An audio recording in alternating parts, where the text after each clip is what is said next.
Hello, English learners. Welcome back to Real English Voices, your cozy place to learn easy English through real conversations. I'm Ria, Hey, and I'm Tom. Good to have you here with us again. and we're here to keep you company with some real everyday English.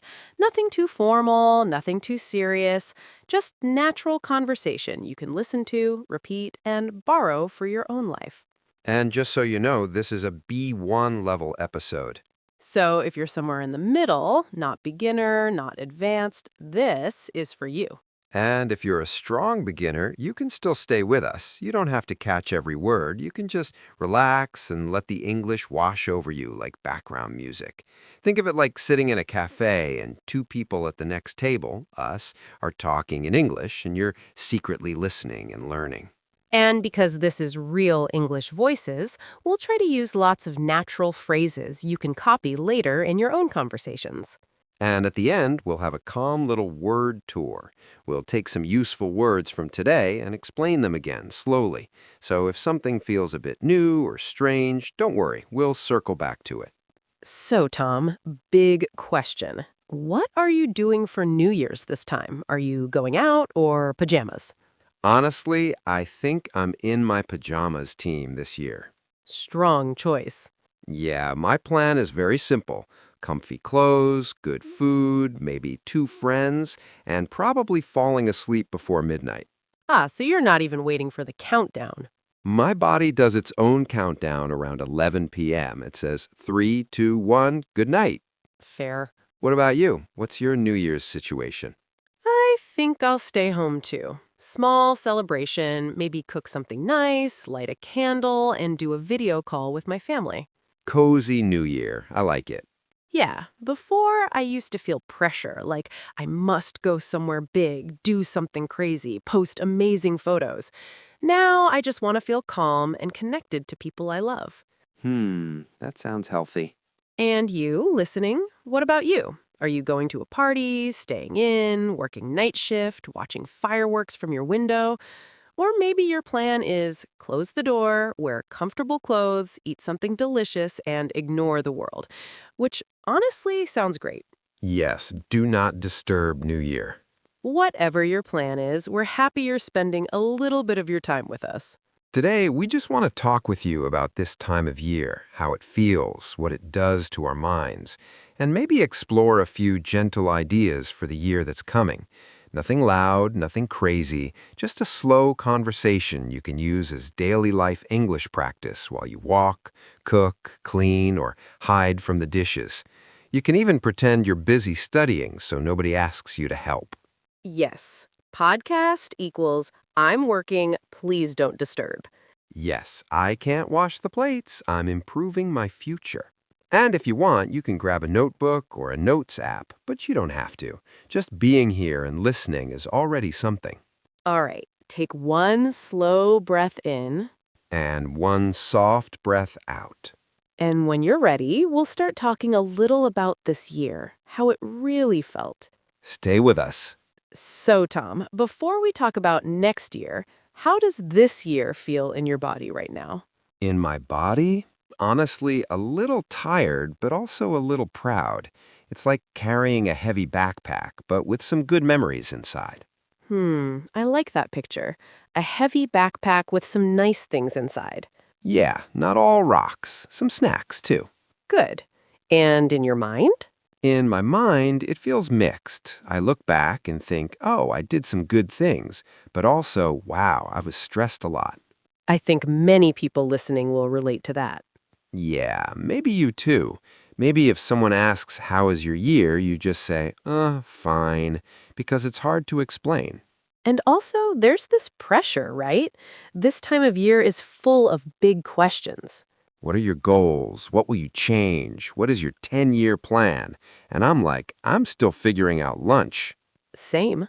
So today, we don't want to attack you with big plans. We just want to sit with you and look at this year slowly, like we're on a sofa, and you're telling us little stories from the last 12 months. Some hard stories, some good ones. Nothing too dramatic, just honest. So maybe as you listen, you can keep one question in your heart. How did this year really feel for me? Not how it should feel, not how it looks on social media, just how it actually felt inside you. And to help with that, we'll start with something simple. One hard moment, one good moment, and one quiet lesson. Yeah, let's start there. Okay, Tom, I'll go first with the question. Oh no, interview time. A very soft interview. If you think about this year, what is one hard moment that still sits in your memory? It doesn't have to be the worst, just one that stayed. Okay, let me think for a second. Take your time. I think one hard moment was a week when everything came together at the same time. Work deadlines, family things, messages, small problems, all in one week. Everything at once. Yeah, I remember waking up one morning and feeling completely overwhelmed. Overwhelmed. That word again. Overwhelmed means there is too much for you. Too many tasks, too many worries, too many things to think about. You feel like your brain is full and you don't know where to start. And what did that week look like practically? I was checking my phone the second I opened my eyes, answering messages before breakfast, saying yes to extra things, and then at night I was too tired to sleep, so I just doom scrolled on my phone. So your day started with the phone and ended with the phone. Yeah, my phone was basically my boss that week. And how did you feel inside? Heavy and a little bit like I was failing everything, even the small things. Maybe you know that feeling too. Not just busy, but really overloaded. Like life is saying more, more, more, and your body is saying, please, no. If you're listening and thinking, yes, that was me this year, you're not alone. You can even think quietly now. One hard moment this year was when, and finish that sentence in your mind. No pressure, just for you. You don't have to say it out loud, just notice it. Okay, let's not stay only in the heavy part. Yeah, let's move the spotlight a little. What about a good moment, Tom? Something small but bright from this year. One moment comes to me quickly. Tell me. It was one evening at home. I invited a few close friends. We cooked simple food, nothing fancy. We ate, we talked, and then we just stayed at the table for hours, laughing about old stories. I can almost see it. We were all talking, phones were on the table, but almost nobody touched them.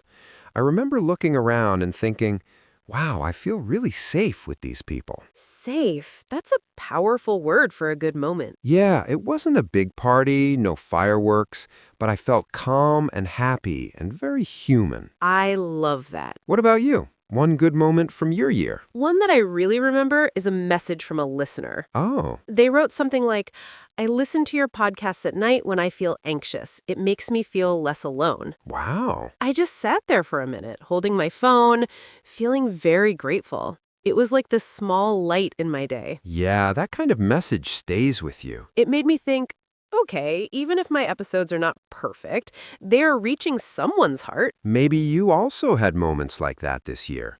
Little lights, not huge events. Just a coffee with someone, a walk, a joke, a success in English. Maybe the first time you ordered food in English and they understood you. Or the first time you watched something and thought, hey, I understood more than last time. If you want, you can think now. One good moment this year was when, and finish that in your mind. Let yourself remember it for a second. It's okay to smile about it. So we talked about a hard moment and a good moment. Yeah, and when you put those two together, usually a small lesson is hiding between them. A lesson is just something life taught you, not from a book, from experience. So, Tom, if you think about your hard week of being overwhelmed and that calm dinner with friends, what did this year quietly teach you? I think it taught me that my time is not endless. When I say yes to everything, I lose myself. And when I choose fewer, more meaningful things, like that dinner, I feel more alive. So, something like, my energy is limited. I need to spend it on what really matters. Yeah, exactly that. I like that lesson. What about you? I think my lesson was that I don't need perfect routines to be a good person. Yeah. When my routines broke, I was very hard on myself. This year taught me it's okay to adjust. It's okay to start again. Small, kind routines are better than big, perfect ones that break. That's such a kind way to see it. Maybe you also have a little lesson from this year. It can be very simple. I learned I need more rest. I learned English feels easier when I practice a little every day. I learned I'm stronger than I thought. If you want, you can think quietly, this year I learned that, and see what comes. Doesn't have to sound smart. It just has to feel true. Okay, so we've taken a small walk through your year. One hard moment, one good moment, one little lesson. In the next part, we can talk about the year that's coming, but in a gentle way. Yeah, no crazy new me plan. Just a few soft ideas about what you might want to stop, keep, or begin. If that sounds good, stay with us. We'll go there slowly. Yeah, slowly is the key. We're not here to flip your whole life upside down in one episode. No life makeover in 10 minutes today. No, more like small, real changes you can actually live with. So, where do we start? I think we start with one simple question. What do I not want to carry into the new year? I like that. Like you're packing a suitcase for next year, and some things are just too heavy. Exactly. You don't want to cross the new year border with the same emotional baggage if you can put some of it down. Emotional baggage. Yeah, those invisible, heavy suitcases. So maybe we can talk about one thing to stop. Not 10, just one. Yeah, one thing that is quietly poisoning your energy. Strong word, but true. For me, we already mentioned it a little, I want to stop turning my phone into a stress machine. A stress machine. Yeah. Especially at night when I stay in bed and doom scroll, I can feel my brain going into a negative spiral. Spiral, like going around and round and down. Exactly. I start with, I'll just check one thing, and 20 minutes later I'm reading some random argument in the comments and feeling annoyed for no reason. We've all been there. So one thing I want to stop is letting my day end in that way. I don't want my last thoughts before sleep to be drama from strangers. That takes a toll on you. Takes a toll, yeah, it slowly wears you down. For me, I think I want to stop being on autopilot with some of my habits. Autopilot how? You know, when you do things without thinking, open the fridge, open your phone, open another app, you're not really choosing, you're just running old programs. Yeah, like your body is moving, but your mind is checked out. Exactly. I don't want to live the next year half asleep like that. I want to notice what I'm doing. Maybe for you, stop is something else. Maybe you want to stop second-guessing every sentence you say in English. Or stop calling yourself stupid because you forgot a word. Or stop being a total people pleaser, someone who always says yes, even when you're exhausted. You don't have to fix everything today, but maybe you can just name one thing you don't want to drag into the new year. Even if you just say it in your head right now. I want to stop and finish that thought. That's already a tiny shift. Okay, if we only talk about what to stop, it can feel a bit heavy. Yeah, it starts to sound like a punishment list. So let's balance it. Let's talk about something you actually want to keep. I like that. We forget that some things are already working. For me, I want to continue my little evening wind down time. What does that look like? It's very simple. I dim the lights, make some tea, and read a few pages of a book. No phone, no notifications, just a soft landing for my brain. A soft landing. I love that. Like your day is a plane and you don't want to crash into the pillow. Yes, I want to land gently. And when I do that, I sleep better. I wake up less frantic. Less frantic, less rushed and panicked. Exactly. So that is something I really want to protect next year. For me, I want to continue my tiny walks. The 10-minute ones you mentioned? Yeah, just going outside with no goal, no big workout, just moving my body, looking at the sky, letting my brain reset. Reset is a good word. Those walks feel small, but they add up. In the long run, they make me calmer and less reactive. Maybe you also have something that lights you up a little or keeps you sane.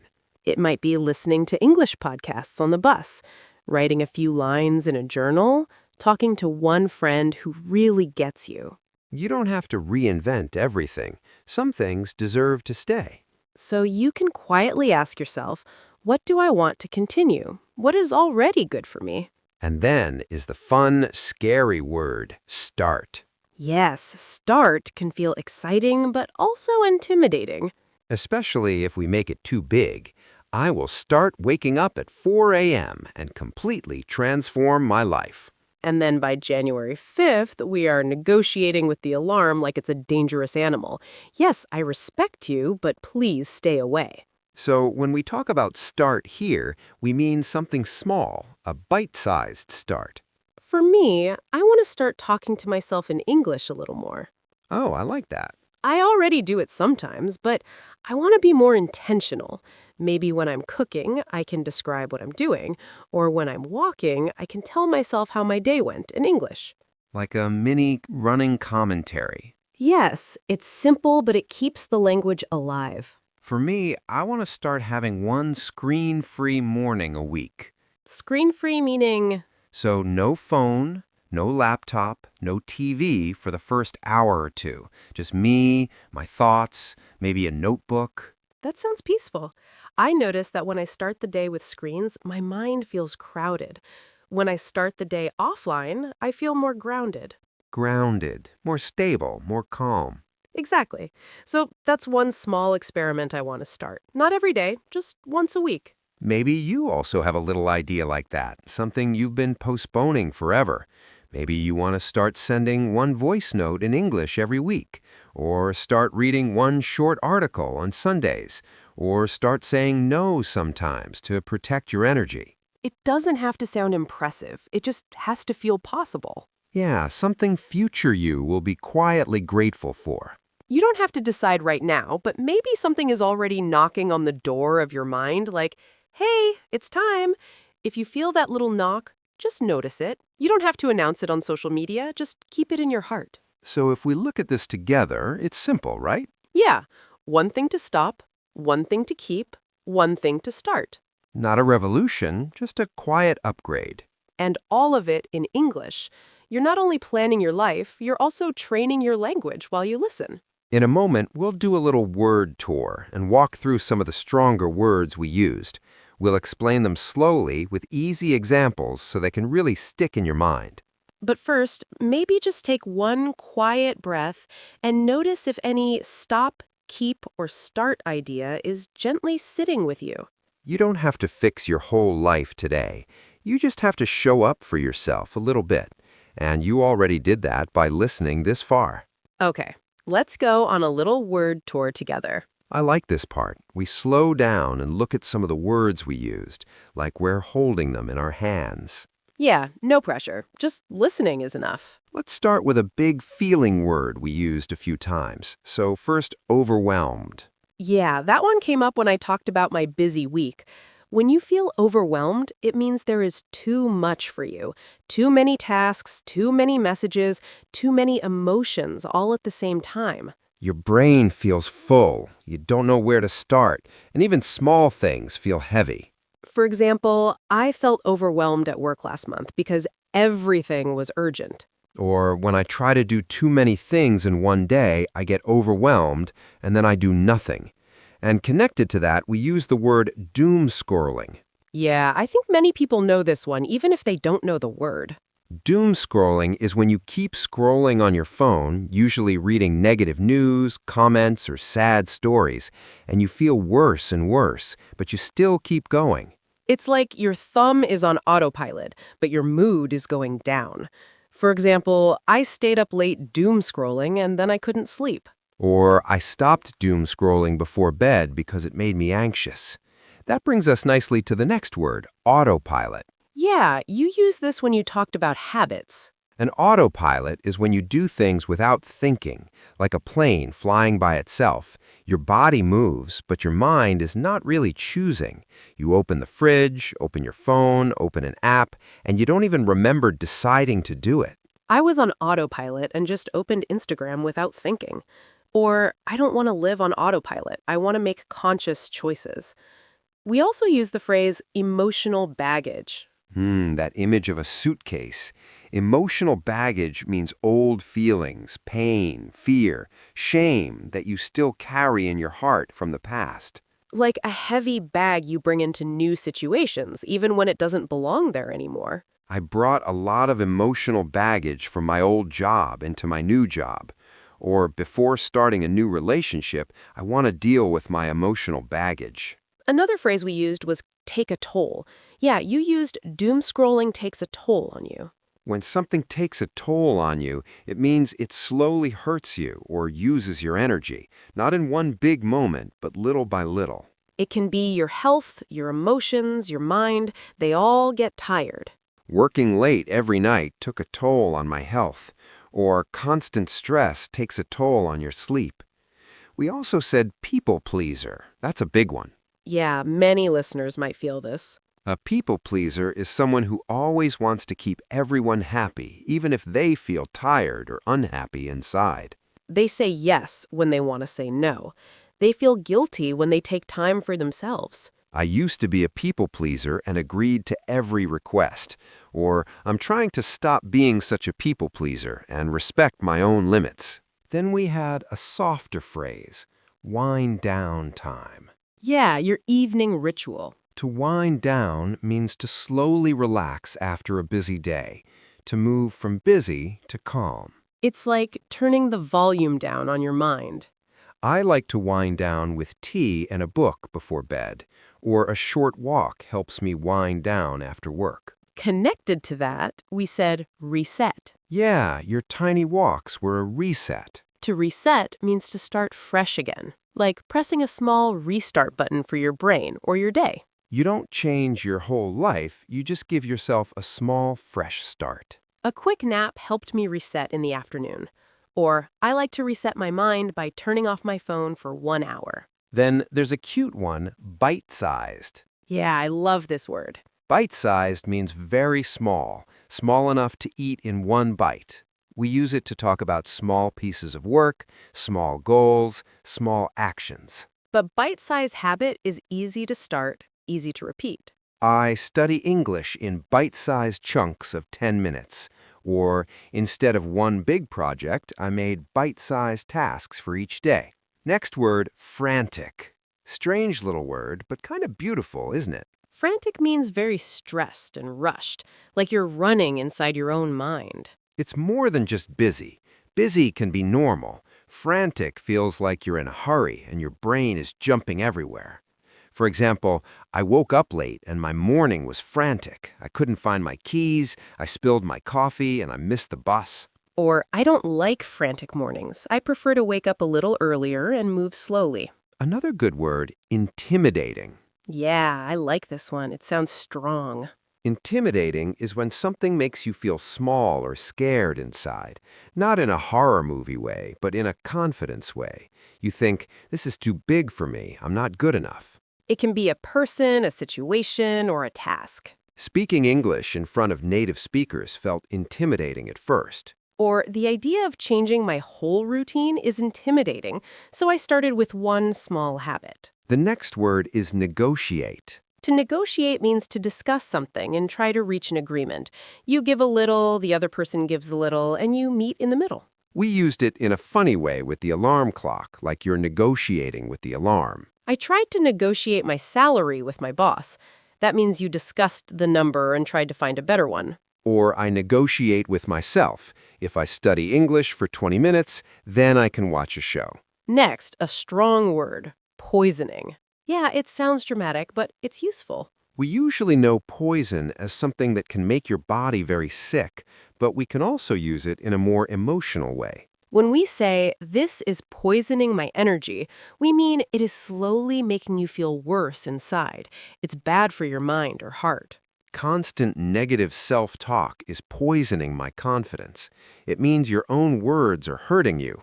Or that toxic friendship was poisoning my peace, so I took a step back. And the last one, I really like this, grounded. Me too. It feels safe. When you feel grounded, you feel stable, calm, and connected to yourself, not flying all over the place in your mind.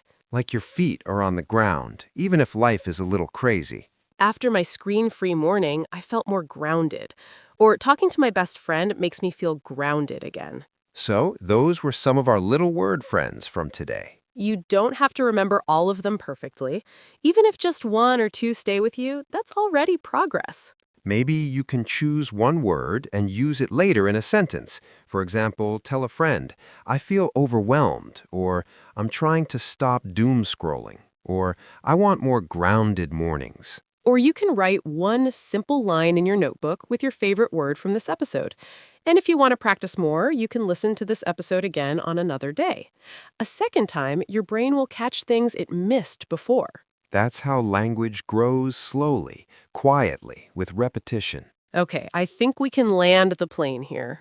A soft landing, not a crash. Yes, a soft landing. Thank you for spending this time with us at the end of your year or the beginning of a new one.